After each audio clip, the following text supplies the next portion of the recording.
Remember that guy, Daniel Hannan, the one who said not to worry about our place in the single market with Brexit, and there was no way that it was threatened? To repeat, absolutely nobody is talking about threatening our place in the single market.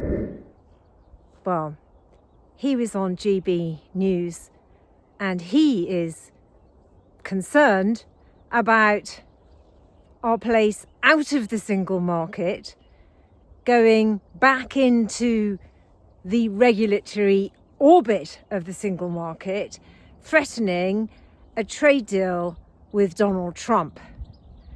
Daniel, bit of a truth twister, also claims that the United States is our biggest trading partner, and this is absolute poppycock.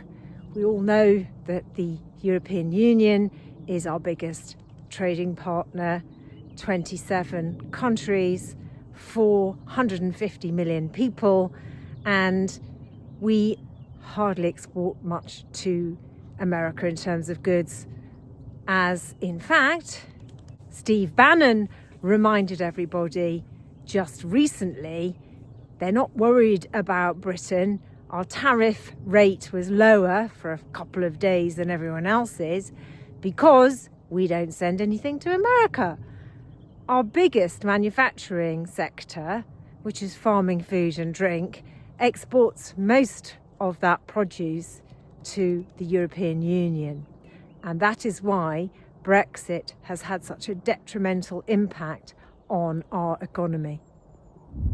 Joined by the Conservative peer, Lord Daniel Hannan. Welcome to the show, Lord Hannan. A pleasure to have your company. You wrote a great piece today about the trade deal potential between the UK and the US, and your belief that Sir Keir Starmer seems wedded to Brussels, and that could be to the detriment of the UK trade deal. Tell us more. Yes, I mean, we already have a trade deal with Brussels mutton, as you very well know, and it's a very comprehensive one. It's the most inclusive and wide-ranging deal that the EU has ever signed with any country that isn't either a member or about to become a member. We do not have such a deal with the US, and the US is our single biggest trading partner. We sell as much to the US as to our second, third and fourth markets put together. So that's the big opportunity. The trouble is that it would be a much more ambitious deal and a much more lucrative deal for both sides if we were free to set our own regulations across the board. No, Daniel doesn't want to set our own regulations. Actually, we were instrumental in setting the food regulations in the European Union when we were members. The truth of the matter is it's actually kowtowing to America and getting rid of the food protections which actually look after our public health and animal welfare. That's what he wants to be free of. And this is why it's very alarming to read that the government is going to give the EU a permanent and open-ended right to set our food standards. Not agreeing on a case-by-case basis where we think there's economies of scale, that's fine, but giving somebody else a permanent right. Well, who's going to want to do a serious trade deal with a country that does that? So Daniel wanted us to leave the EU to get more trade agreements, but the European Union has more trade agreements than any other country or trading bloc in the world. And in a nutshell, Lord Hannan, do you think this is a baby step towards rejoining? It's a way of just getting closer to Brussels step by step. Do you know, I actually don't. I mean, I think that Labour has had to go through a bit of a learning process since they came into office. They definitely wanted to rejoin in opposition. But when you look at now how they're talking about regulation of artificial intelligence, where the EU is going in a very backward direction and we're not joining them, or gene editing, or indeed trade on non-agricultural things, I think they are learning that government is not as simple as they thought it was from the outside, and that going back in would involve a cost that is going to be intolerable, even to our officials, let alone to our population in a referendum. Lord Daniel. Outside the EU's rules on data protection and retention, Hoxton could be the Silicon Valley of this part of the world, designing software. Our older industries would benefit too. Our farmers would be free to compete on quality with the world instead of being consigned to this life of form-filling which has replaced the turning of the seasons. Our fish stocks would again be the great renewable resource that they once were. And this city would be able to triumph without the threat of malevolent regulations like the AIFMD, MiFID II, the bonus caps, the short-selling ban, and all the rest of the array of Brussels regulations that are aimed expressly at trying to contain what they regard as a kind of freebooting capitalist model that lives off the sweat of the workers.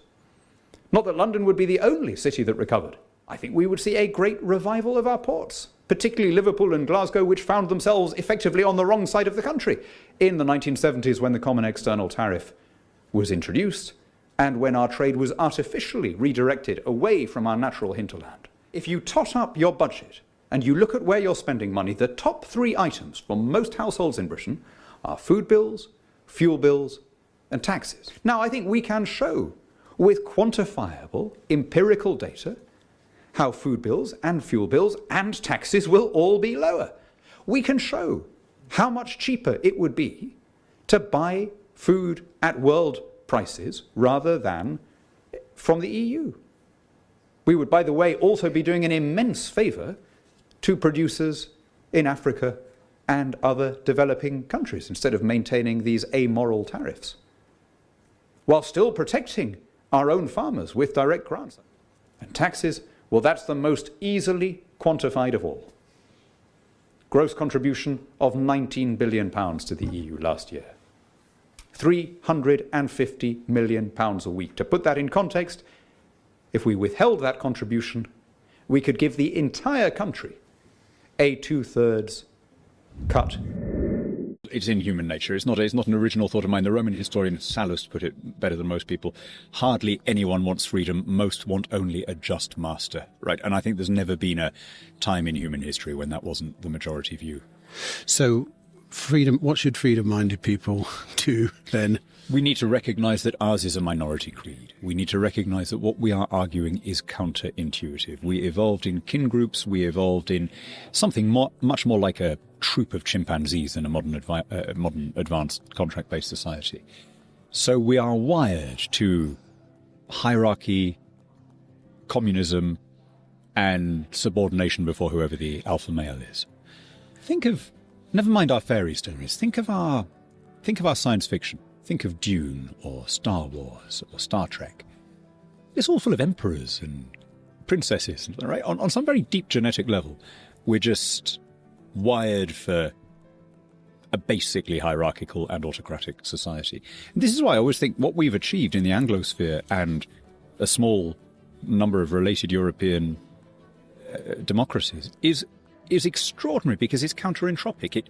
It holds out against all these human tendencies and has built something that economic issues. It wouldn't be exactly Norway, obviously. We're a very different country. We're 65 million rather than 5 million. But the idea of staying within a common market but outside the political integration, I think that is feasible, yes. And that means free movement of people. It means free movement of labour. It doesn't mean EU citizenship with all the acquired rights. I'm sorry, we've just been through 3 months of agony on the issue of immigration. The public have been led to believe that what they have voted for is an end to free movement. Here is a very...